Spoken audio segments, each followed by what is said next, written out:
My name is Amelia Carter, and I was 29 years old the night I finally walked out of my own life. If you had seen us from the outside that Friday, you would have thought we were one of those normal couples with normal routines.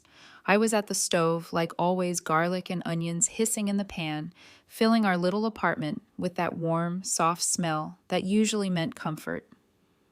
From the bedroom, I could hear my boyfriend David moving around. Drawers opening, hangers, scraping the faint bass of the playlist he insisted on playing while he got ready. That was our ritual. I cooked. He got ready. Then we went out with his friends. For a long time, I told myself it worked. I liked having something steady, predictable after years of chaos in my 20s. I told myself it meant we were a team. Amelia. His voice floated from the bedroom. What are you wearing tonight? I gave the pan a quick shake and wiped my hands on a dish towel before stepping into the doorway. I had on dark skinny jeans, ankle boots, and a simple black top with a low back. Nothing flashy, but it fit. It was comfortable, and it was me. David stood in front of the mirror, already half-dressed, in dark wash jeans and a fitted button-down. His reflection skimmed over my outfit, starting at my boots and dragging slowly up to my face. His mouth twisted. "You're not wearing that, are you?" He said it like a question, but it wasn't one. It never was. "What's wrong with it?" I asked, trying to keep my voice light. "It's just—" He walked over, fingers already reaching to tug at the hem of my top. "It's fine, but it's basic. You know what Axis is like. Everyone actually tries there. Can you put on the dress, the green one? It makes your legs look longer." I felt that old familiar prickle of irritation under my skin, the one I'd trained myself to swallow. "I like this," I said. "It's comfortable." "Amelia." He gave a little laugh like I was being adorable and clueless at the same time. "You'll thank me later. Come on, you know. I just want you to look your best. You're beautiful. Why hide it?" That used to sound like a compliment. Lately, it felt more like instructions. I held his gaze for one long second, then exhaled. "Fine. I'll change after I finish here." He smiled, satisfied, and turned back to the mirror, adjusting the collar of his shirt. "And wear the heels, not the boots. The boots make you look like you're going to brunch, not a club." I went back to the kitchen, the sizzle from the pan suddenly too loud in my ears. I stirred the onions and thought about how many tiny compromises can fit into 3 years. How many times you can tell yourself, this is just who he is. He has standards. He's helping me, really. Back then, I still believed that. An hour later, the club swallowed us whole. Axis was a living thing. Lights pulsed like a heartbeat. Bodies packed so close they moved as one. The air thick with perfume sweat and the sugary sting of cheap cocktails. The bass vibrated up through the floor and into my ribcage, a constant thump, thump, thump that made it hard to tell where my own heartbeat ended and the music began. I stood near the bar in the green dress he liked my feet, already protesting, in the heels, holding 2 drinks. David was beside me, head bent over his phone thumbs, moving fast. "Liam's running late," he shouted, not looking up. Liam was one of his best friends. "He says they're almost here." "No problem," I shouted back. I tried to lean in close to find some small island of connection in the noise. "Did you see the email from your boss today about the promotion track?" He glanced up, distracted. "Not now, Amelia. No one wants to talk about work here. Seriously, read the room." He smiled, but there was an edge in it, like I had just embarrassed him in front of, what, the bar glasses. I took a sip of my drink, the alcohol sharp and unhelpful. My eyes drifted around the room, automatically scanning for exits the way I always did in crowded places. It was my little anxiety habit. But tonight my gaze snagged on someone else. She was at the opposite end of the bar. Long-styled hair that clearly took effort. A tight dress that clung to a gym-sculpted body. Red lipstick, the kind that looks like it never smudges even when everything else in your life does. She had that effortless confidence of someone who knows they're being watched and enjoys it. And she was watching David. Her eyes moved over him, slow and assessing, then flicked to me for half a second, and away again, as if I were just background scenery, a coat rack, a chair. I watched David's reaction, already knowing the answer and still hoping to be wrong. He looked up from his phone, caught her gaze, and smiled. Not his polite work smile, not the half-distracted one he gave me when he wasn't really listening. A full, easy grin, like something inside him had just turned on. My stomach tightened. "Amelia, what's wrong?" I asked myself silently. "You're being paranoid. People look. It's just looking." But then I saw it. A tiny nod from him, almost imperceptible, and an answering curve of her mouth. It was not just looking, it was a connection. David turned back to me, took his drink from my hand, and downed a good portion of it. "I'm going to grab some water," he shouted. "Be right back." He didn't head to the water station. He headed to her. He leaned in close to say something into her ear, his hand resting casually on the bar beside her. She laughed a real delighted laugh. I hadn't heard from him in months. She touched his arm like it was the most natural thing in the world. The bass kept hammering away, but inside me, everything went very, very quiet.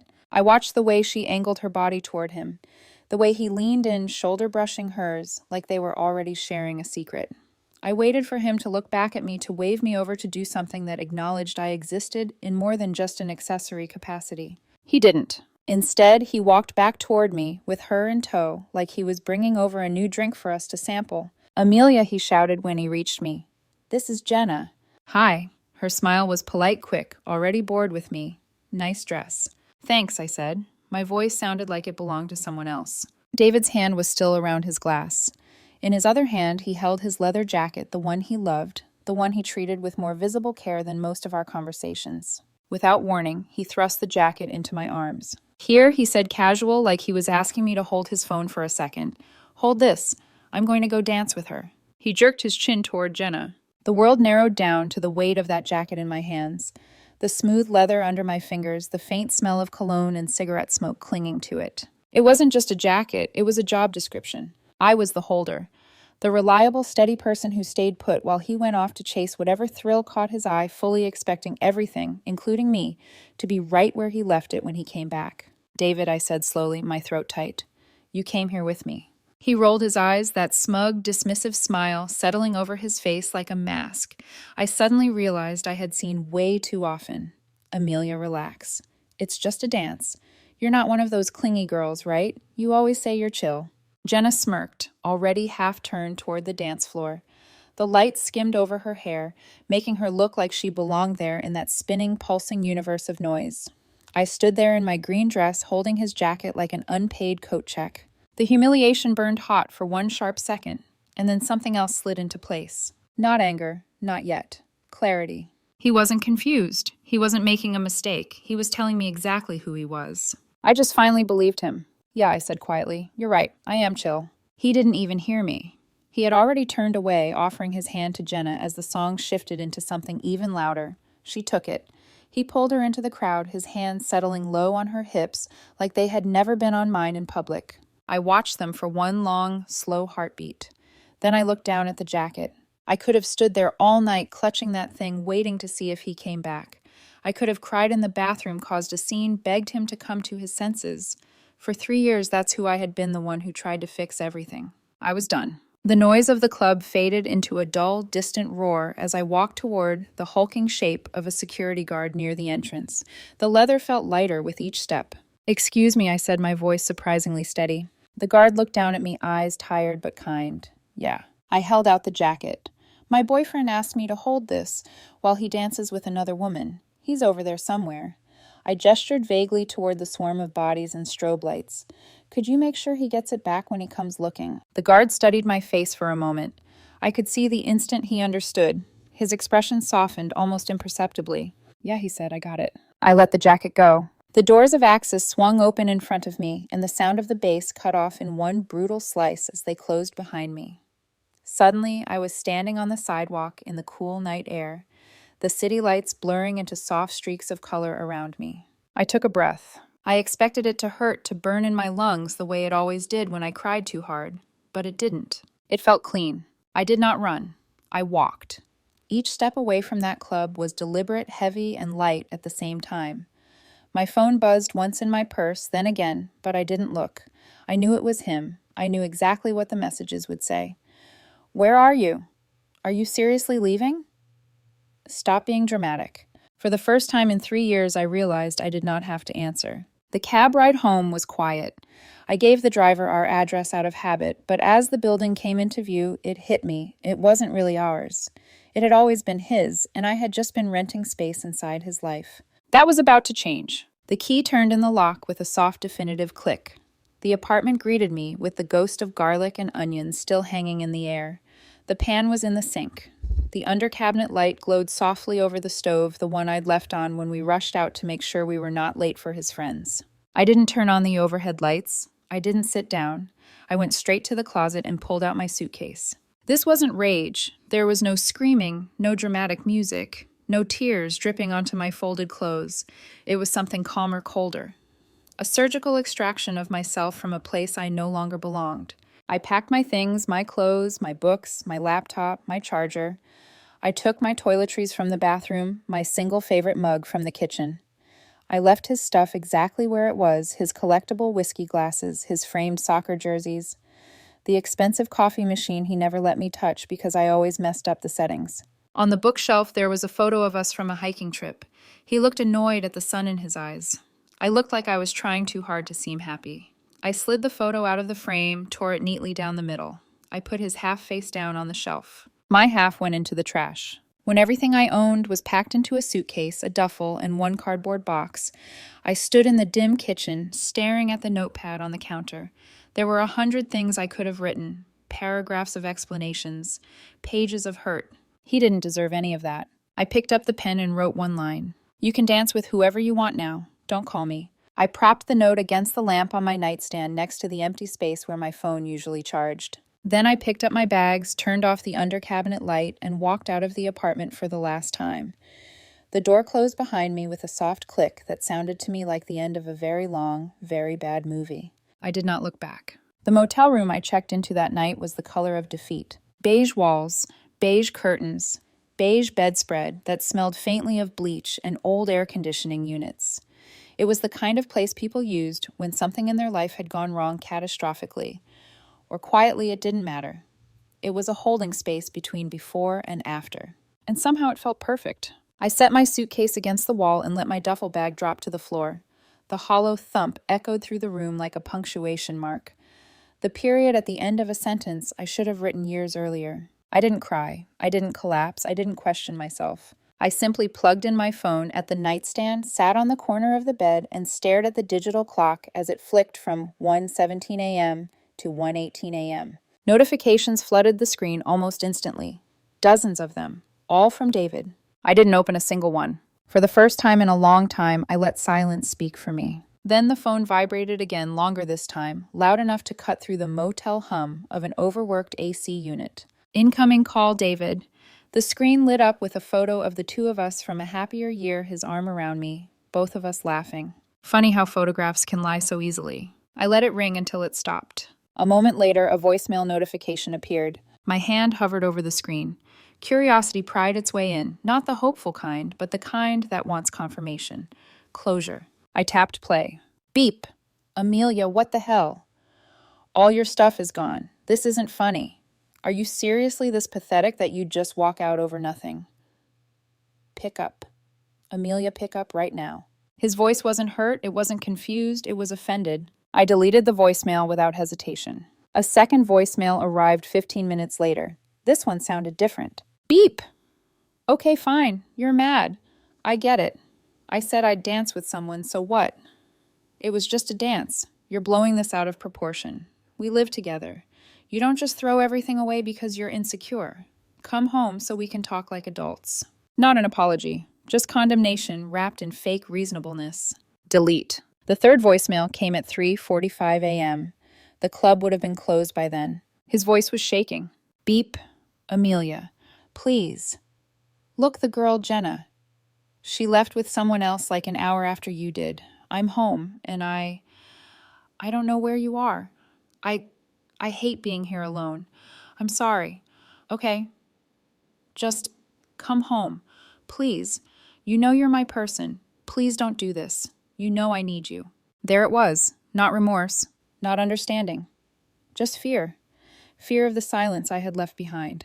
He didn't miss me. He missed having someone to anchor him, absorb his moods, stabilize his ego, clean up his emotional messes. I muted the phone, placed it face down, and lay back on the stiff motel pillow. The room hummed around me, empty, plain, and absolutely mine. For the first time in years, I slept in peace. The next morning, I walked into my office at 8:15 a.m., sharp coffee in hand, hair tied back, wearing a clean white blouse and slacks I hadn't touched in months. I looked normal, neutral, professional. Inside, though, there was a fortress where my heart used to be. Morning, my coworker Mia said as I passed her desk, You look refreshed. I gave her a small, honest smile. I feel good. And I did. Around 10:30 a.m., the noise started. A raised voice near reception. Sharp, agitated, familiar. My fingers stilled on the keyboard. I didn't turn my head. I didn't breathe. Then the footsteps came. Heavy, determined, wrong. A shadow fell across my doorway. I looked up. There he was. David looked like the aftermath of a bad decision. Rumpled clothes, smudged eyeliner. From last night still clinging to the corners of his eyes, hair flattened on one side.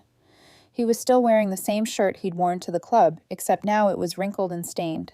Behind him stood Brenda, our building's head of security, a 5'9" wall of steel, who didn't tolerate nonsense from anyone. Ma'am, Brenda said, voice clipped. He insisted on seeing you. I told him he needs an appointment. David stepped forward anyway, ignoring her completely. Amelia, he breathed like he'd spent the last 12 hours running instead of dancing with another woman. What is going on? You can't just ghost me.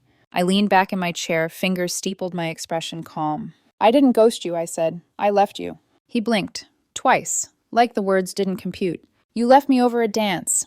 His voice rose, cracking. Are you serious?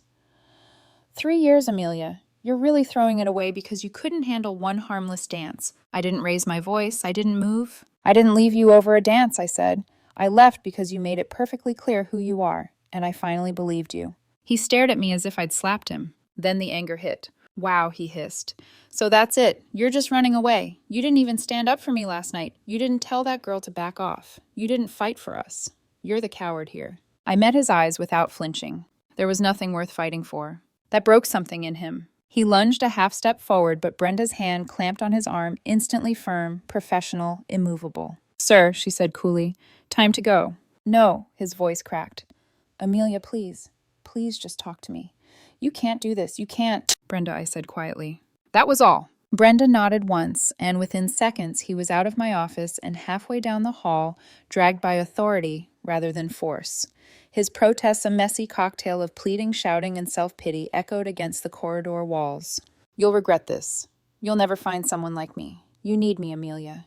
You need me. I watched him disappear around the corner. Then I turned back to my monitor. My coffee was still warm, for the first time in a very long time, and I felt completely beautifully calm. The weeks that followed felt strangely quiet. Not empty, not the hollow, aching quiet people warn you about when you leave a long-term relationship, but a different kind of quiet, a clean one. Like the silence after a storm when the air still smells like rain and the world feels rinsed. I checked out of the motel after 3 days. My company had recently approved remote work flexibility, and with a little schedule rearranging, I managed to avoid running into anyone who might ask too many questions. Then I found a place. A small modern apartment on the opposite side of the city, open layout, high ceilings, big windows that made the morning light spill in like a promise. The walls were soft gray. The air smelled like new paint and untouched space.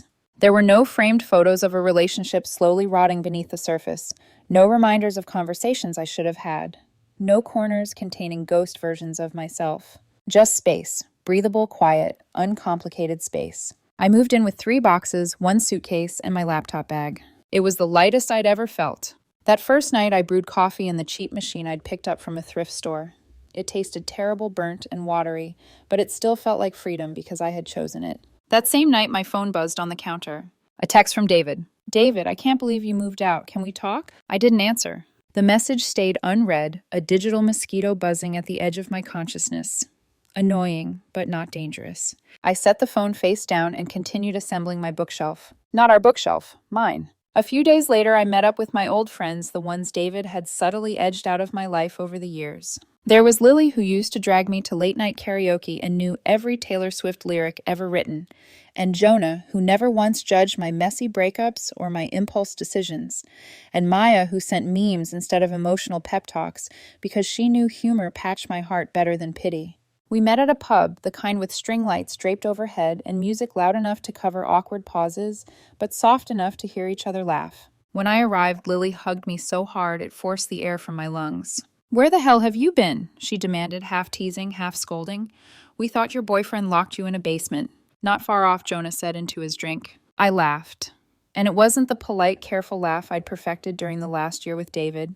It was real loud, unrestrained, a little ugly. God, I'd missed it. We stayed out until almost midnight talking about work stupid reality shows, and Jonah's cat, who hated everyone except Maya. There was no heavy emotional intervention, no dramatic breakdown.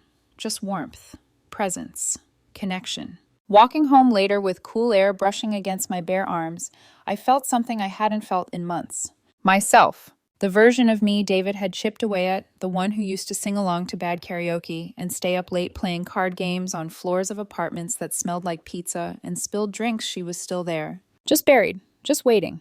Work became easier too. My mind felt sharp again, focused. The lines of code I wrote were cleaner, the logic tighter, as if removing him from my life had unclogged something in my brain. My boss even commented on it. "Great work this week, Amelia," she said one morning, handing me specs for a new project. "You seem freer." I didn't correct her. She was right.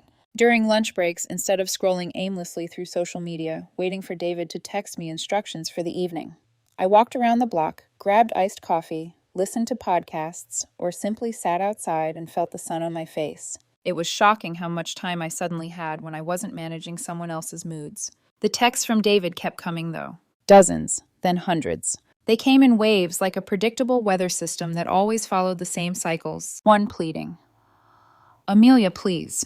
I miss you. Can we talk?" Two, guilt tripping. "I haven't been sleeping because of you. My mom said you're being cruel. She's right."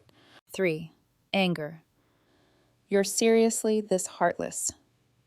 After everything I did for you." Four, desperation. "Fine. You win. I'm miserable. I hope you're happy." Five, silence. A few hours, a day sometimes, then it would start over. I read them with the bored curiosity of someone watching a documentary about a culture they had once lived in but no longer understood. Not once did he say, "I'm sorry for what I did. I understand why you left. I hurt you." It was always, "Look what you've done to me." That more than anything affirmed I had made the right decision. I never blocked his number. Blocking him would have required effort, intention, energy, and I wasn't giving him any more of that. Instead, his messages faded into the background of my life like the hum of a refrigerator, sometimes noticeable, mostly irrelevant. I started going to the gym after work, something I'd stopped doing because David always complained I was tired and boring afterward.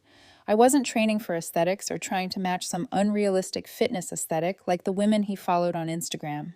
I just liked the feeling of becoming stronger, grounded, present in my own body. The weights were honest in a way that people rarely were. Push-pull, breathe, repeat. Simple, true. The transformation wasn't physical, not at first. It was internal.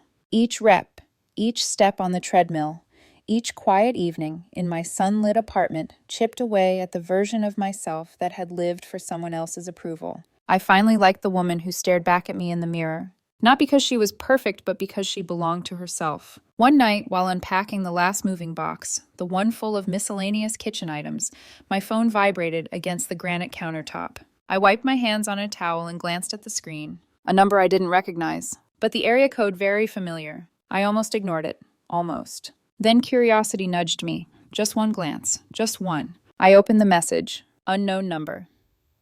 "Hey, Amelia. It's Lily. I got your number from David. I know I probably shouldn't get involved, but he's really not doing well. He lost his job because he's been so upset and he's spiraling. He's a mess. Don't you feel even a little bit bad? People make mistakes. He made one mistake and you ruined him. Don't you think you've punished him enough?" I stared at the message for a long time. There it was again, the familiar narrative. His pain, his consequences, his downfall, all placed squarely at my feet. And Lily, who was always loud, dramatic, and staunchly loyal to her own version of events, had become the messenger. His little flying monkey sent to guilt me on his behalf. I didn't feel angry. I didn't feel guilty. I didn't feel anything tied to the woman I used to be. I just felt tired of the story. So I typed one short surgical text, sharp enough to cut the last thread cleanly. Me. The position of backup plan is filled. And from the sound of it, so was his. I hit send. Then I deleted the entire conversation. Not blocked, not archived, just erased. A closed chapter that didn't deserve a bookmark. I set the last item from the moving box, a sleek pepper grinder beside the stove. Then I stepped back and looked around my kitchen. My apartment. My space. For the first time in years, I could hear silence and not feel afraid of it. It wasn't emptiness, it wasn't loneliness, it was presence. Mine. The message I sent, that one clean, precise line, should have been the end of it. And in many ways it was. Not because David stopped trying, but because something inside me stopped listening. The next morning, I woke up in my own bed in my own apartment, the sunlight spilling through the blinds in soft golden strips. I lay there for a moment, letting the warmth settle over me. I couldn't remember the last time I had woken up without tension already coiled in my chest, without bracing myself for the tone of David's first text of the day, without wondering what I needed to do, say, or be to keep the peace. It was startling how light a human heart can feel when it is finally returned to its rightful owner. I stretched, slipped out of bed, and brewed a fresh cup of coffee in the new machine I'd splurged on sleek chrome and absolutely excessive. David would have hated it. "You don't need that," he would have said. "It's overkill. It doesn't match the rest of the kitchen." But the difference now, it matched me. I took my coffee to the window, leaned against the cool frame, and watched the city waking up. Cars humming down the street, a couple walking a dog, a woman across the way practicing yoga on her balcony, a man in a suit balancing a smoothie and a laptop bag. The world was moving, and for the first time in a long time I wasn't watching it pass me by. I was part of it again. Later that day, I stopped by a small local market to pick up groceries. I wandered the aisles, slowly comparing brands of pasta sauce like it was a meditative exercise. There was no one rushing me, no voice behind me saying, "Just grab something, Amelia." No pressure to pick the healthier one, the cleaner one, the more aesthetic one. I didn't realize how many choices I'd surrendered over the past 3 years until standing in front of a display of marinara jars made me feel oddly emotional. At checkout, the cashier, a girl maybe 19 or 20, complimented my earrings.